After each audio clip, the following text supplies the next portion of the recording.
자료 같은 걸 빼돌리거나 하면은 제일 처음 생각하는 게 영업비밀 침해인 건 맞아요. 근데 솔직하게 말씀드릴게요. 그거 되게 안 먹히거든요. 얼마나 안 먹히냐면 진짜 안 먹혀요. 하겠습니다. 여러분, 오늘은 최근 시끌시끌한 왕가탕후루 얘기를 기반으로 프랜차이즈업이랑 부정경쟁 방지법 얘기를 좀 해볼게요. 마침 제가 최근에 SBS 궁금한 이야기 Y에서 인터뷰도 진행을 했었는데 그 방송에서는 말하기 좀 어려웠던 내용을 중심으로 이야기를 드려보도록 할게요. 오늘 영상은 프랜차이즈 사업자분들은 반드시 시청하셔야 되고요. 특히 만약에 왕가탕후루 관계자분이 계신다면 제가 오늘 영상에서 하는 얘기를 반드시 귀담아 들어주셨으면 좋겠습니다. 참고로 왕가탕후루 대표님이 공식적으로 올리신 영상은 다 시청하고 촬영하는 영상입니다. 시작하겠습니다.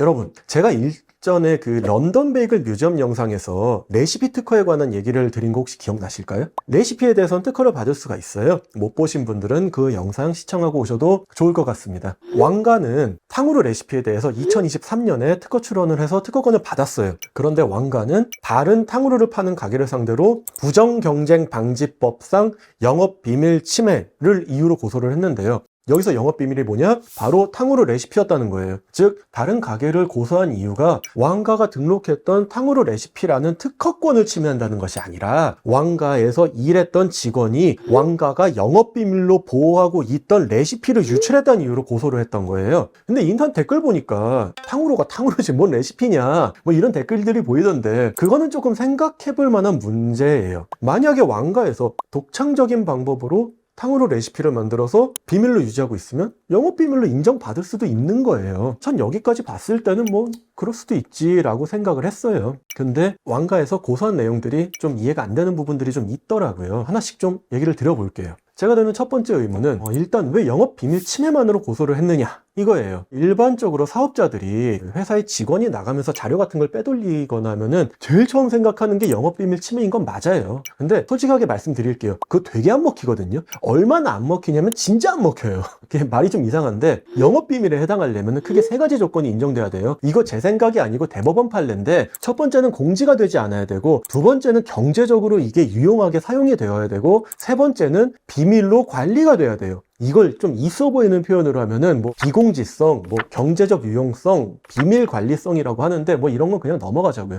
근데 여러분, 삼성전자나 LG전자 같이 비밀 관리 빡세게 하는 회사가 아니라면 법원에서 영업비밀성을 잘 안 받아줘요. 왜냐면요, 아까 말씀드린 첫 번째, 두 번째는 보통 인정이 되는데 세 번째 비밀 관리성에서 보통 다 탈락해요. 그러니 솔직히 왕가탕후루 레시피가 코카콜라 레시피급으로 관리된 게 아니라면 이거 영업비밀이라고 밀어붙이는 거 어렵다는 얘기예요. 만약 왕가에서 레시피는 본사에서만 관리를 했고 이거를 각 지점으로 뿌렸다, 이 정도라면 영업비밀로 인정받을 수도 있는데 솔직히 각 지점마다 레시피 전부 뿌리고 지점장들 뿐만 아니라 알바들도 알고 싶으면 얼마든지 알 수 있었던 게 레시피잖아요. 이거 인정받는 거 어렵다는 얘기예요. 그런데 왕가탕후루에서 그만큼 빡세게 관리했나요? 저는 오히려 왕가에 물어보고 싶네요. 이거는 제가 왕가의 관리 능력을 무시하는 게 아니라 현실이 어땠는지를 여쭤보는 거예요. 그러니 왕가는 영업비밀이 아니라 레시피 특허권으로 취득해서 남들이 못 쓰게 관리했었어야 되는 거예요. 방향을 처음부터 잘못 설정한 거죠. 그럼 저한테 그럼 어쩌라는 소리냐 라고 하실 수도 있어요. 뭘 어떻게 해요? 이럴 때를 대비해서 형법상 업무상 배임도 같이 걸으셨어야 돼요. 직원이 자료 빼돌리는 거 영업비밀 아니더라도 업무상 배임이에요. 그게 영업상 주요 자산이면 돼요. 점주라고 다를 거 없어요. 대신 이 레시피의 경제성이 인정돼야 되는데 왕가탕후루 레시피라면서요. 독창적인 그 레시피로 왕가에서 탕후루 만든다면서요. 그런데 왜 업무상 배임 안 걸었죠? 어느 뉴스를 봐도 업무상 배임 걸었다는 얘기는 안 들리고 영업비밀 얘기만 나오네요. 그러니 무혐의 나오죠. 또 의아한 거 있어요. 왕가 대표님 영상을 보니까 이런 얘기 하시더라고요. 가게 분위기나 내부 인테리어 위치 이런 거 다 베꼈다고요. 가게 분위기나 이런 걸 전문 용어로 트레이드 드레스라고 해요. 예를 들어 이런 거예요. 성수동에 아주 독특한 인테리어로 굉장히 핫한 카페가 있다고 해볼게요. 근데 다른 곳에서 이 분위기를 그대로 베껴서 부정한 목적으로 카페를 차린 거예요. 그런데 여러분, 그 인테리어에는 특허권도 없고 상표권도 없고 디자인권도 없잖아요. 그럼 성수동 카페 주인은 뭘로 보호받을 수 있을까요? 여기서 나오는 게 트레이드 드레스라는 개념이에요. 쉽게 말해서 어떤 상품 같은 것들의 전체적인 분위기 같은 걸 보호받을 수 있도록 해주는 거예요. 그런데 부정경쟁방지법상 트레이드 드레스 위반으로 걸 수 있는데 이건 왜 안 거셨는지도 사실 잘 모르겠네요. 그러니 프랜차이즈 사업자님들, 여러분의 사업을 보호하는 방법은 여러 가지가 있으니 다양한 관점에서 참고를 좀 하셨으면 좋겠어요. 이미 고소 다 해가지고 무혐의 나왔는데 뭐 앞으로 어떻게 진행하실지 저도 좀 궁금해지긴 합니다. 이번엔 점주님들 얘기를 좀 드려볼게요. 점주님들은 이 탕후루 레시피가 기존에 공개된 레시피를 개량한 정도라고 주장하신 것으로 알고 있어요. 사실 기본적인 탕후루 레시피라는 건 어디서나 쉽게 찾아볼 수 있어요. 그래서 수사기관은 일단 무혐의 처분을 하긴 했네요. 제가 뭐 사건 기록을 본 건 아니지만 아마 왕가 측에서 제출한 고소장에 포함된 자료가 충분하지 못했거나 점주님들의 반박의 증거로 제공한 자료가 더 설득력이 있지 않았나 생각을 합니다. 이에 점주님들은 왕가를 상대로 무고죄 고소를 했다는 얘기를 들었어요. 여기까지도 뉴스에 나오는 얘기예요. 그런데 아시는지 모르겠는데 무고죄라는 건 기본적으로 누군가 나를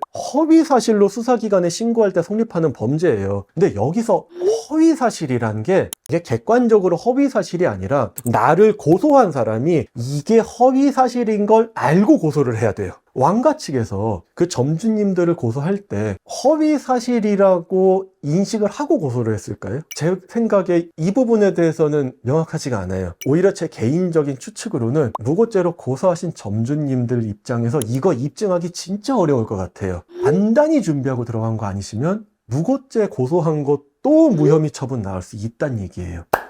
자, 여러분, 이제 왕가에서 무혐의 처분에 대한 이의 신청을 했다고 하네요. 이 이의 신청이라는 게 기존에 제출했던 증거만 갖고 다시 들이밀면 잘 안 받아져요, 사실. 여기 보통 새로운 증거를 첨부해야 이의 신청이 좀 받아들여지는 편이에요. 과연 왕가에서 계속 기존의 전략을 고소할지 아니면 제 얘기를 들어서라도 전략을 변경하실지 좀 궁금해집니다. 그리고 점주님들은 이미 폐업했다고 하시던데 거기다가 무고죄로 고소까지 하셨는데 앞으로 구체적으로 어떻게 대응하실 계획인지도 궁금하긴 합니다. 정말 저 개인적으로 이 사건이 부디 양측에 불필요한 소모전으로 진행되지 않기를 진심으로 바라며 다음 영상에서는 더욱 다양하고 재밌는 주제로 돌아오도록 하겠습니다. 감사합니다.